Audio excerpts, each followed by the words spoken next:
Crypto ಕರೆನ್ಸಿಯಲ್ಲಿ ಹೂಡಿಕೆಯನ್ನು ಮಾಡಬೇಡಿ. ಅದೊಂದು ಆಸೆಟ್ ಕ್ಲಾಸ್ ಅಲ್ಲ. ಇದು ತುಂಬ ಸ್ಪೆಕ್ಯುಲೇಟಿವ್ ಆಗಿರುವಂತಹ ಅನ್ರೆಗ್ಯುಲೇಟೆಡ್ ಮಾರ್ಕೆಟ್. ಇಲ್ಲಿ ದುಡ್ಡು ಹಾಕೋಕೆ ಹೋದರೆ 100% ದುಡ್ಡನ್ನು ಕಳೆದುಕೊಳ್ಳುವಂತಹ ಸಾಧ್ಯತೆ ಇರುತ್ತೆ ಅಂತ ನಾನು ಮುಂಚಿಂದಲೂ ಹೇಳಿಕೊಂಡು ಬಂದಿದ್ದೀನಿ.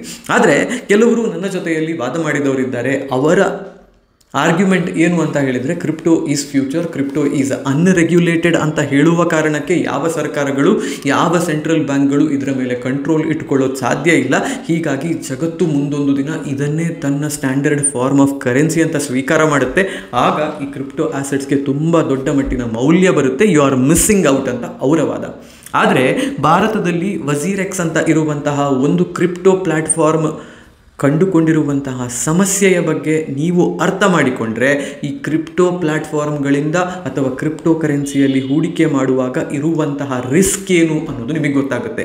ಒಂದು ವೇಳೆ ಕ್ರಿಪ್ಟೋ ಕರೆನ್ಸಿಯಲ್ಲಿ ಇನ್ವೆಸ್ಟ್ ಮಾಡಬೇಕು ಅಂತಿದ್ರೆ, ಆಲ್ರೆಡಿ ಇನ್ವೆಸ್ಟ್ ಮಾಡಿದರೆ ಅಥವಾ ಇನ್ವೆಸ್ಟ್ ಮಾಡಬೇಕು ಅಂತ ಹೇಳುವವರು ಯಾರಾದರೂ ನಿಮ್ಮ ಫ್ರೆಂಡ್ ಲಿಸ್ಟ್ನಲ್ಲಿದ್ದರೆ ಅವರು ಮತ್ತು ನೀವು ಎಲ್ಲರೂ ನೋಡಬೇಕಾಗಿರುವಂತಹ ವಿಡಿಯೋ ಇವತ್ತಿಂದು.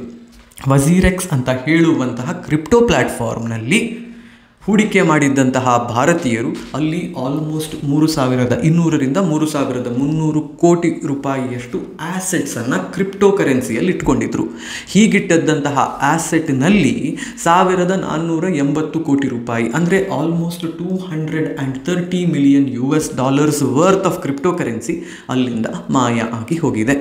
ಯಾರೋ ಒಂದು ಸೈಬರ್ ಅಟ್ಯಾಕ್ ಮಾಡಿಬಿಟ್ಟು ಕ್ರಿಪ್ಟೋ ಕರೆನ್ಸಿಗಳಿದ್ದಂತಹ ವ್ಯಾಲೆಟನ್ನು ಕದ್ದು ಬಿಟ್ಟಿದ್ದಾರೆ. ವಾಲೆಟ್ ಕದ್ದಿರೋದು ಅಂತಂದರೆ ಅಲ್ಲಿದ್ದಂತಹ ಆ್ಯಸೆಟ್ಸನ್ನು ತಮ್ಮ ಇನ್ನೊಂದು ವಾಲೆಟ್ಗೆ ಟ್ರಾನ್ಸ್ಫರ್ ಮಾಡಿದ್ದಾರೆ. ಯಾರು ಮಾಡಿದ್ದು, ಯಾಕೆ ಮಾಡಿದ್ದು, ಯಾವಾಗ ಮಾಡಿದ್ದು ಅಂತ ಹೇಳುವ ಯಾವ ಪ್ರಶ್ನೆಗೂ ವಜೀರೆಕ್ಸ್ ಬಳಿಯಲ್ಲಿ ಉತ್ತರ ಇಲ್ಲ. ಈ ದುಡ್ಡನ್ನು ನೀವು ನಮಗೆ ರಿಕವರಿ ಮಾಡಿಕೊಡ್ತೀರಾ ಅಂತ ಕಸ್ಟಮರ್ಸ್ ಕೇಳಿದರೆ ಅದಕ್ಕೂ ವಜೀರೆಕ್ಸ್ ಬಳಿಯಲ್ಲಿ ಉತ್ತರ ಇಲ್ಲ.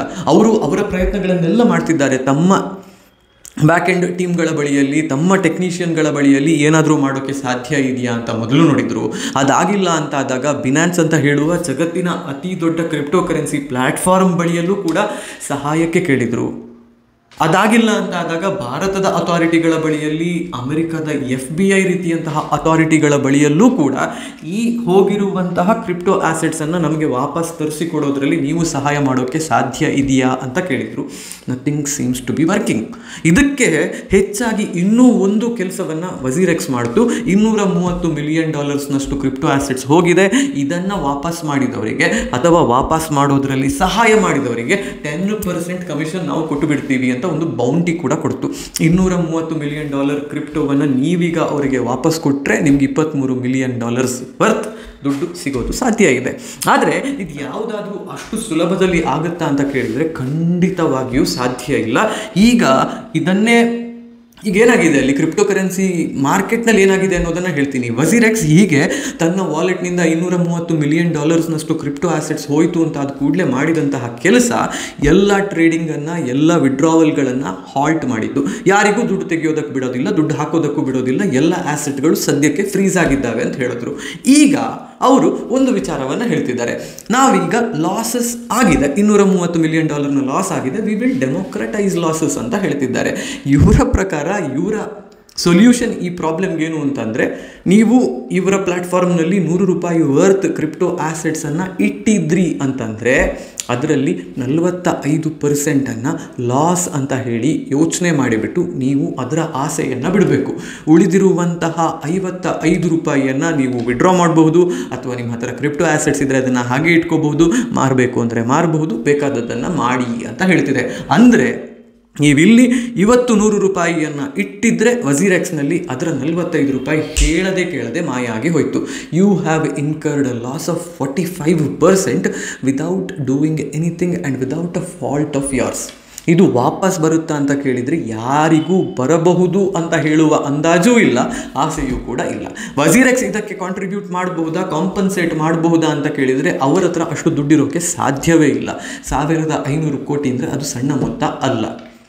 ಹೀಗಾಗಿ ಕ್ರಿಪ್ಟೋ ಕರೆನ್ಸಿಗಳಲ್ಲಿ ಹೂಡಿಕೆ ಮಾಡೋದಕ್ಕಿಂತ ಮುಂಚೆ ಆಲೋಚನೆ ಮಾಡಿಕೊಂಡು ಮಾಡಿ. ಟೆಕ್ನಿಕಲಿ ನಾವೀಗ ಇದನ್ನು ನೋಡಿದರೆ, ನೀವು ಕ್ರಿಪ್ಟೋಸ್ ಅಂತ ಹೇಳುವಂತಹ ಅಥವಾ ಕ್ರಿಪ್ಟೋ ಕರೆನ್ಸಿ ಅಂತ ಹೇಳುವ ಈ ಆಸೆಟ್ ಕ್ಲಾಸ್ನಲ್ಲಿ ಹೂಡಿಕೆ ಮಾಡಿದಾಗ ನಿಮಗೆ ಬರುವಂತಹದ್ದು ಒಂದು ಹ್ಯಾಶ್ ID ಮಾತ್ರ, ಒಂದು 20-30 ಕ್ಯಾರೆಕ್ಟರ್ ಇರುವಂತಹ ಒಂದು ನಂಬರ್ ಅಂತ ಆಲೋಚನೆ ಮಾಡಿ.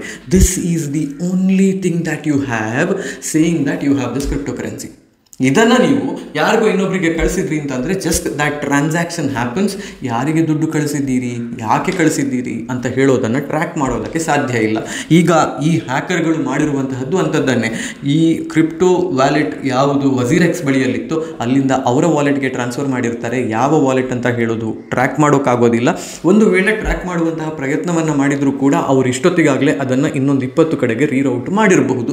ಹೀಗೆ ರೀರೌಟ್ ಮಾಡಿರುವಂತಹದ್ದೆಲ್ಲೋ ಆಫ್ರಿಕಾದಲ್ಲೋ ಉಗಾಂಡ ಇದೆ ಅಂದರೆ ಅದನ್ನು ಟ್ರ್ಯಾಕ್ ಮಾಡಿ ಅಲ್ಲಿಂದ ವಾಪಸ್ ದುಡ್ಡು ತರೋದಕ್ಕೆ ಸಾಧ್ಯವೇ ಇಲ್ಲ. ಈಗ ನೀವು ಸ್ಟಾಕ್ ಮಾರ್ಕೆಟ್ ಹೂಡಿಕೆದಾರರಾಗಿದ್ದರೆ ನಿಮ್ಮ ತಲೆಯಲ್ಲಿ ಒಂದು ಪ್ರಶ್ನೆ ಬರಬಹುದು. ಈಗ ಒಂದು ವೇಳೆ ಝೆರೋದಾ ಹ್ಯಾಕ್ ಆದರೆ, 5paisa.com ಹ್ಯಾಕ್ ಆದರೆ, ಏಂಜಲ್ ಒನ್ ಅಂತ ಹೇಳುವಂತಹ ವೆಬ್ಸೈಟ್ ಹ್ಯಾಕ್ ಆದರೆ ನನ್ನ ಹೆಸರಲ್ಲಿರುವಂತಹ ಸ್ಟಾಕ್ಗಳಿಗೂ ಹೀಗೆ ಆಗಬಹುದಾ ಅಂತ. ಆದರೆ ಇದರಲ್ಲಿಯೇ ರೆಗ್ಯುಲೇಟೆಡ್ ಸಿಸ್ಟಮ್ ಅಥವಾ ಒಂದು ಸೆಂಟ್ರಲ್ ಅಥಾರಿಟಿ ಇರುವಂತಹ ಸಿಸ್ಟಮ್ನಿಂದ ಆಗುವ ಲಾಭ ಏನು ಅನ್ನೋದು ನಮಗೆ ಗೊತ್ತಾಗ್ಬೋದು. ನೀವು ಝೆರೋದಾ ಮೂಲಕ ಅಥವಾ 5paisa ಮೂಲಕ ಅಥವಾ ಯಾವುದೇ ಬ್ರೋಕರ್ನ ಮೂಲಕ ಸ್ಟಾಕನ್ನು ಖರೀದಿ ಮಾಡಿದರೂ ಕೂಡ ನಿಮ್ಮ ಡಿಮ್ಯಾಟ್ ಅಕೌಂಟ್ ಇದನ್ನು ಇಡೋದು CDSL ಮತ್ತು NSDL ಅಂತ ಹೇಳುವಂತಹ ಡೆಪಾಸಿಟರಿ ಸರ್ವಿಸಸ್ನ ಒಂದು ಯಾವುದಾದ್ರೂ ಅಕೌಂಟ್ನಲ್ಲಿ. ನಿಮ್ಮ ಬ್ಯಾಂಕ್ ಸ್ಟೇಟ್ಮೆಂಟನ್ನು ತೆಗೆದಾಗ ಹೇಗೆ ನಿಮ್ಮ ವಿಡ್ರಾವಲ್ಸ್ ಮತ್ತು ಡೆಪಾಸಿಟ್ಗಳ ಅಕೌಂಟ್ ಸ್ಟೇಟ್ಮೆಂಟ್ ನಿಮಗೆ ಸಿಗುತ್ತೋ ಅದೇ ರೀತಿಯಲ್ಲಿ NSDL ಮತ್ತು CDSLನಲ್ಲೂ ಕೂಡ ನಿಮ್ಮ ಬಳಿಯಲ್ಲಿ ಇರುವಂತಹ ಆ್ಯಸೆಟ್ಗಳು ಅಂದರೆ ಇಕ್ವಿಟಿ ಆ್ಯಸೆಟ್ಗಳು, ಸ್ಟಾಕ್ಗಳು ಯಾವುದಿದೆ ಅನ್ನೋದರ ಮಾಹಿತಿ ಇರುತ್ತೆ. ಒಂದು ವೇಳೆ NSDL ಮತ್ತು CDSLನ್ನು ಯಾರಾದರೂ ಹ್ಯಾಕ್ ಮಾಡಿದರೂ ಕೂಡ ಅವರಿಗೆ ಸ್ಟಾಕ್ಗಳನ್ನು ಟ್ರಾನ್ಸ್ಫರ್ ಮಾಡೋದು ಹೇಳಿದಷ್ಟು ಸುಲಭ ಅಲ್ಲ. ಒಂದು ವೇಳೆ ಟ್ರಾನ್ಸ್ಫರ್ ಮಾಡಿದ್ರೂ ಅಂದರೂ ಕೂಡ ಇದನ್ನು ವಿದೇಶಕ್ಕೆ ಟ್ರಾನ್ಸ್ಫರ್ ಮಾಡೋದು ಸಾಧ್ಯ ಇಲ್ಲ. ಒಂದು ವೇಳೆ ಅದನ್ನು ಮಾಡಿದ್ರು ಅಂದರೆ ಅದನ್ನು ಮಾರಾಟ ಮಾಡಿದಾಗ ಬರುವಂತಹ ದುಡ್ಡು ಭಾರತದ ಯಾವುದಾದ್ರೂ ಒಂದು ಅಕೌಂಟಿಗೆ, ಇಲ್ಲದಿದ್ದರೆ ಫಾರಿನ್ನ ಯಾವುದಾದ್ರೂ ಒಂದು ಬ್ಯಾಂಕ್ ಅಕೌಂಟ್ಗೆ ರೂಟ್ ಮಾಡಬೇಕಾಗತ್ತೆ. ಹೀಗೆ ರೌಟ್ ಮಾಡಿದಾಗ ಈ ರೀತಿಯ ಸಮಸ್ಯೆಗಳನ್ನು ಟ್ರ್ಯಾಕ್ ಮಾಡೋದು ಸುಲಭ ಆಗುತ್ತೆ. ಇಕ್ವಿಟಿಯಲ್ಲಿ ನೀವು ಮಾಡುವಂತಹ ಇನ್ವೆಸ್ಟ್ಮೆಂಟ್ ಈ ರೀತಿಯ ಸಮಸ್ಯೆಗೆ ಬೀಳೋದು ಆಲ್ಮೋಸ್ಟ್ ಇಂಪಾಸಿಬಲ್ ಅಂತ ಹೇಳಬಹುದು ನಾವು. ಒಂದು ವೇಳೆ ಬಿತ್ತು ಅಂತಂದ್ರೂ ಇನ್ವೆಸ್ಟರ್ ಪ್ರೊಟೆಕ್ಷನ್ ಫಂಡ್ ಅಂತ ಹೇಳುವಂತಹ ಒಂದು ಫಂಡ್ ಇರುತ್ತೆ. ಇದು ನಿಮಗಾಗುವಂತಹ ಲಾಸಸ್ಸನ್ನು ಕವರ್ ಮಾಡುವುದಕ್ಕೆ ಬಳಕೆ ಮಾಡಲಾಗುತ್ತೆ. ಹಾಗಾಗಿ equity investments are safe, crypto investments R not. ಈ ವಜೀರೆಕ್ಸ್ನ ಘಟನೆ ನಿಮಗೆ ಒಂದು ಎಚ್ಚರಿಕೆಯ ಗಂಟೆ ಆಗಲಿ ಅಂತ ಅನ್ನೋದಷ್ಟೇ ಈ ವಿಡಿಯೋದ ಉದ್ದೇಶ. ಈ ವಿಡಿಯೋದಿಂದ ನಿಮಗೆ ಉಪಯುಕ್ತವಾದಂತಹ ಮಾಹಿತಿ ಸಿಕ್ತು ಅನ್ನೋದು ನನ್ನ ನಂಬಿಕೆ. ಹೋಗಿ ಬರ್ತೀನಿ. ನಾನು ನಿಮ್ಮ ಆಶೀಶ್ ಸರಡ್ಕ.